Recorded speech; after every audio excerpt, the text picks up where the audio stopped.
الحمد لله رب العالمين وبه نستعين والصلاة والسلام على سيد الأنبياء والمرسلين فأعوذ بالله من الشيطان الرجيم بسم الله الرحمن الرحيم ضرب الله مثلا رجلا فيه شركاء متشاكسون ورجلا سلما لرجل هل يستويان مثلا الحمد لله بل أكثرهم لا يعلمون رب اشرح لي صدري ويسر لي امری واحلل عقدۃ من لسانی یفقہوا قولی۔ قابل احترام سامعین و سامعات،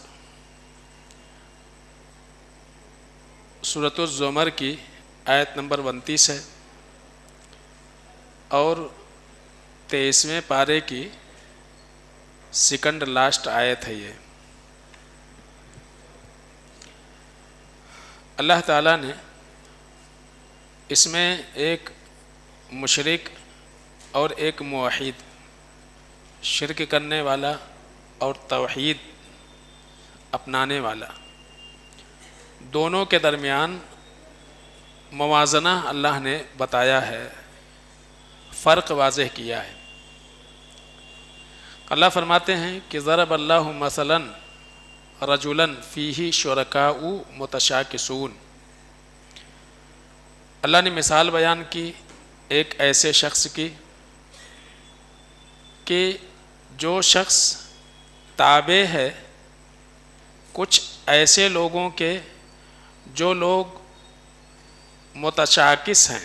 تشاکس کہتے ہیں جس میں بخیلی پایا جائے، وہ انسان تند خو ہو یعنی سخت زبان ہو، اور دوسرے سخت مزاج ہو۔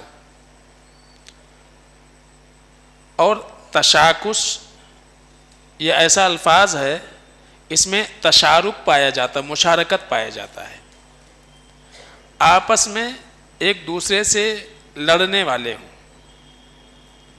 تو اتنی ساری کمیاں جن کے اندر ہوں، کوئی انسان ان کے ماتحت رہے،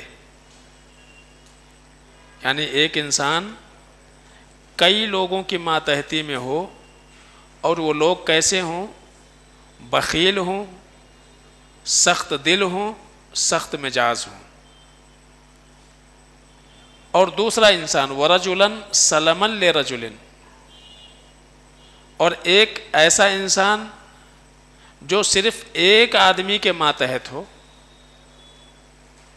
هل یستویان مثلا، کیا حالت کے اعتبار سے دونوں لوگ برابر ہو سکتے ہیں؟ ایسا اللہ نے ایک سوال کیا ہے۔ پھر کہا گیا الحمدللہ، ساری تعریف اللہ کے لیے ہے۔ کس بات پر اللہ کی تعریف ہے؟ اس بات پر کہ سامنے والا جو بھی جواب دے گا پھنسے گا، تو بہتر وہی انسان ہے جو ایک انسان کے ماتحتی میں کام کرے۔ اللہ فرماتے ہیں بل اکثرہم لا یعلمون، اکثر لوگ یہ موٹی موٹی مثالیں بھی نہیں سمجھتے ہیں۔ اس کو آسان الفاظ میں اگر سمجھنا چاہیں، ایک مسجد ہے، اس مسجد کا ہر مصلی اگر صدر ہو،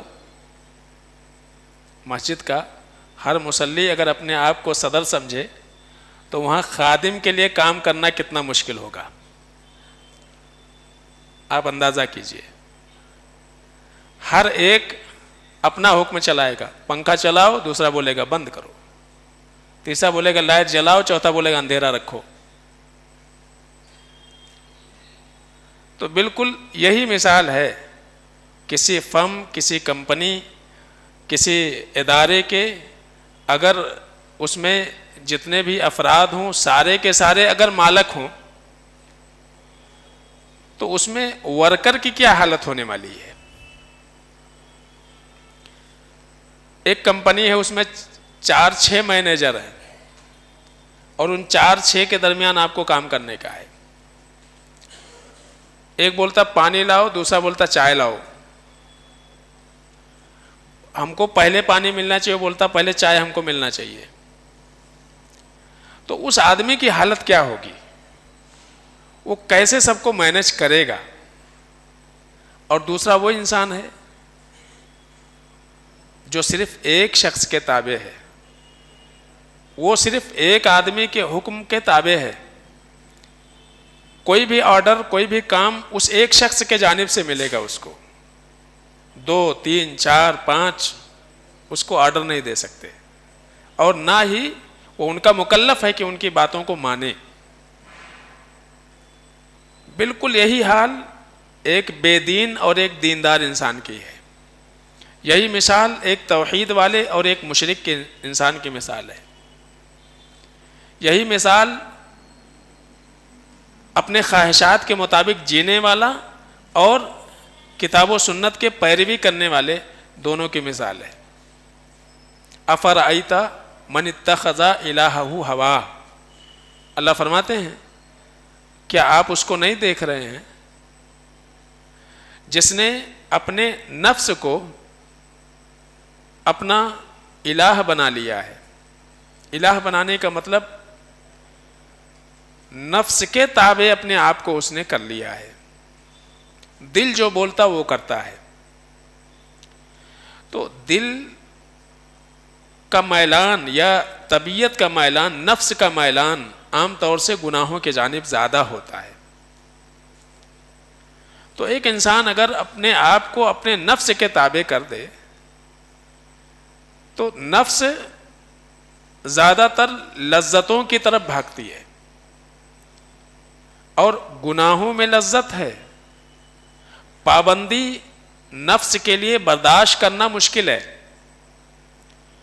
تو نفس ہمیشہ آزادی چاہتا ہے،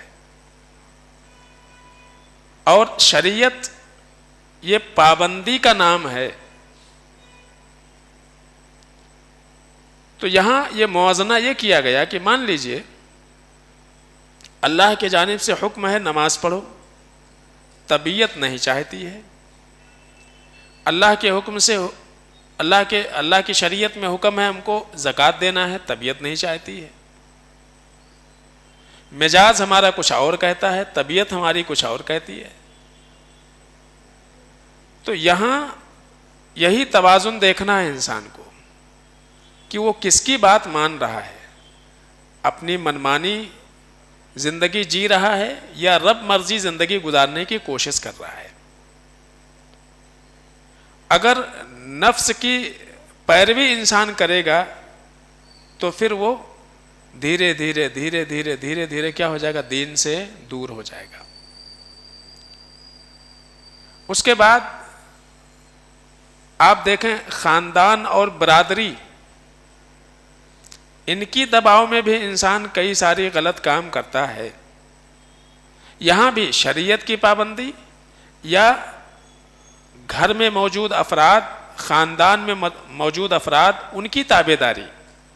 خوش کس کو کرنا چاہیے؟ اللہ اس کے رسول کو خوش کرنا آسان ہے، یا پوری برادری اور پورے گھر والوں کی مرضی کے مطابق انسان کو کر کے ان کو خوش کرنا آسان ہے؟ ابھی بچے کی پیدائش ہوئی نہیں، بچے کی پیدائش سے پہلے گھر میں موجود افراد اگر بدعقیدہ ہوں، دین بیزار ہوں، تو ان کی پلاننگ شروع ہو جاتی ہے۔ پیدا ہوتے ہی عقیقے کی طرف تو دھیان نہیں جاتا ہے، لیکن چھلا کی طرف، پھر فلاں مزار کی طرف، یہاں دھاگا باندھیں گے، وہاں کریں گے، ایسا فنکشن ہوگا، ویسا فنکشن ہوگا۔ تو انسان اس میں الجھ کر کے رہ جاتا ہے۔ پیدائش کے بعد پھر نام کا مسئلہ آتا ہے، اس میں الجھاتے ہیں لوگ۔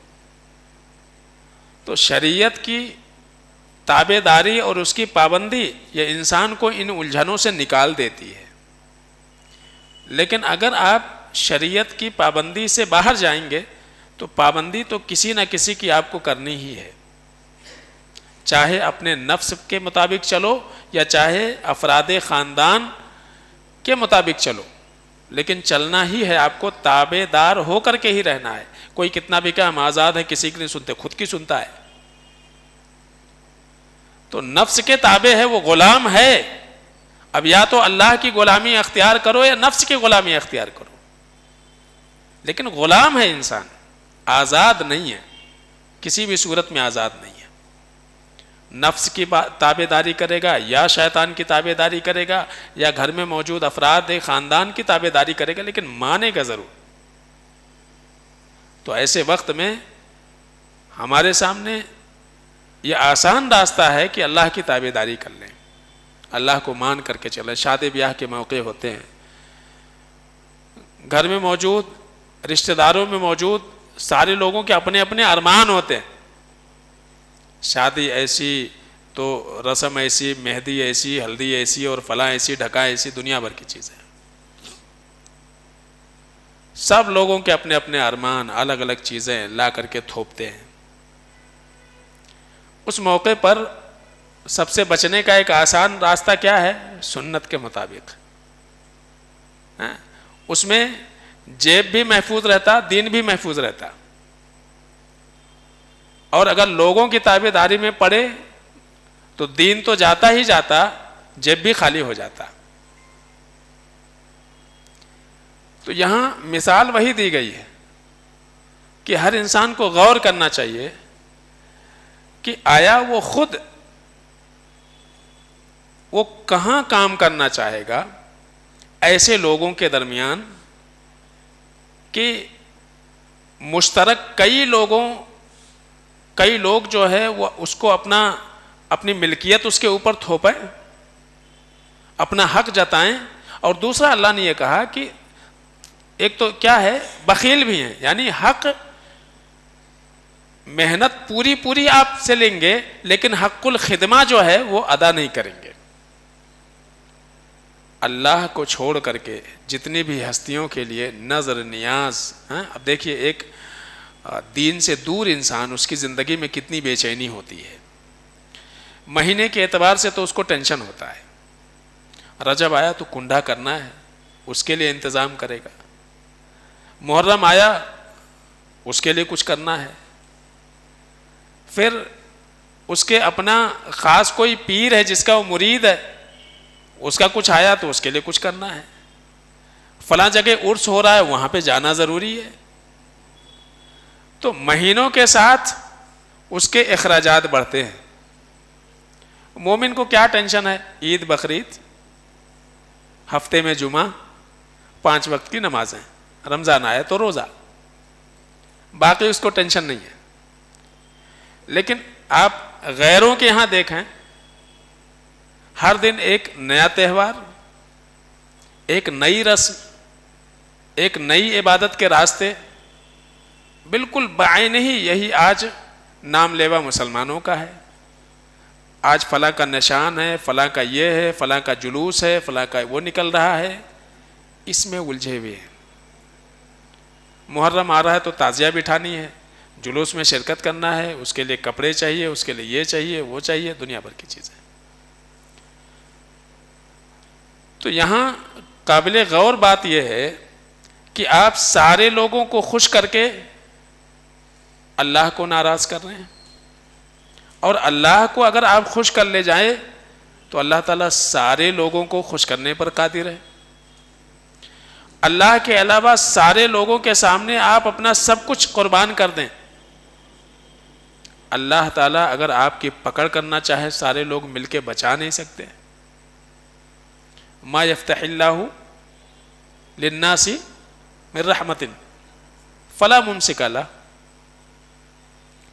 اگر اللہ تعالیٰ بھلائی کرنا چاہے سارے لوگ مل کر کے اس کو روک نہیں سکتے ہیں. اور اگر اللہ تعالیٰ کوئی مصیبت ڈال دے، کوئی پریشانی ڈال دے، تو جن کے ماتحتی یا جن کو آپ سوچتے ہیں کہ یہ ہم کو مصیبتوں سے بچا لیں گے، پریشانیوں سے بچا لیں گے، ان کے بس کی بات نہیں ہے، وہ نہیں کر سکتے ہیں. تو ایک بہت ہی سادہ سی مثال ہے کہ ایک اللہ کی بندگی کرنے والا انسان بہتر ہے یا اللہ کے علاوہ بہت ساری ہستیوں کو راضی اور خوش کرنے والا انسان. حضرت یوسف علیہ السلام نے قیدیوں سے بھی یہی کہا تھا، اَأَرْبَابٌ متفرقون ہے نا، ارباب متفرقون خیر ام اللہ الواحد القہار. ان سے کہا کہ یہ بتاؤ کہ کئی سارے معبود یہ بہتر ہیں یا ایک اللہ جو ہر چیز کرنے پر قادر ہو. بارش نہیں ہو رہی ہے، الگ دیوی دیوتا ان کی پوجا. دولت میں اضافہ چاہیے تو کسی اور دیوی دیوتا کے پاس جانا ہے. اولاد نہ ہوئی تو کسی اور کے پیچھے جانا ہے. کسی مصیبت میں پڑے کسی اور کے پاس جانا ہے. اگر سارے مسائل ایک در پر حل ہو جائیں یہ بہتر ہے کہ ہر چیز کے لیے الگ الگ دکان پہ انسان بھاگتا پھرے. بھائی اگر ایک جگہ ایک دکان پر آپ کے ضرورت کی ساری چیزیں مل جا رہی ہیں یہ بہتر ہے یا ہلدی یہاں سے لینا، نمک وہاں سے لینا، تیل وہاں سے لینا؟ یہ آدمی کے لیے آسان ہے. لوگ آج کل شاپنگ مال کا رخ کیوں کرتے ہیں؟ سب چیزیں مل جاتی ہیں وہاں پہ آسانی کے ساتھ. ان کو اپنے ضرورت کی چیزیں 10 دکانوں میں تلاش کرنے کی ضرورت نہیں پڑتی ہے. اس لیے آدمی ایسی دکان کا رخ کرتا ہے جہاں اس کی ضرورت کی ساری چیزیں مہیا ہوں اور مل جائیں آسانی کے ساتھ.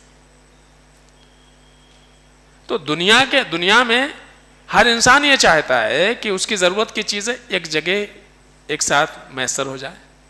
پھر عقیدے کے بارے میں، عبادات کے بارے میں یہ اصول آدمی بھول جاتا ہے. وجہ کیا ہے؟ اللہ رب العالمین کے صفات سے عدم معرفت. قرآن میں کہا نا اللہ نے وما قدر اللہ حق قدری. اللہ کی جو عظمت ہے، اللہ کے جو اختیارات ہیں لوگوں نے اس کو سمجھا ہی نہیں. اللہ کو سمجھ لیں، اللہ کی معرفت حاصل ہو جائے تو انسان میں توحید آ جائے، شرک سے وہ بچ جائے، بدعتوں سے بچ جائے، رسم و رواج سے بچ جائے. تو ایک سادہ سی مثال اللہ تعالیٰ نے یہ دی کہ ایک آدمی کو کون سا راستہ اختیار کرنا چاہیے. ضرب اللہ مثلا رجلا فیہ شرکاء متشاکسون.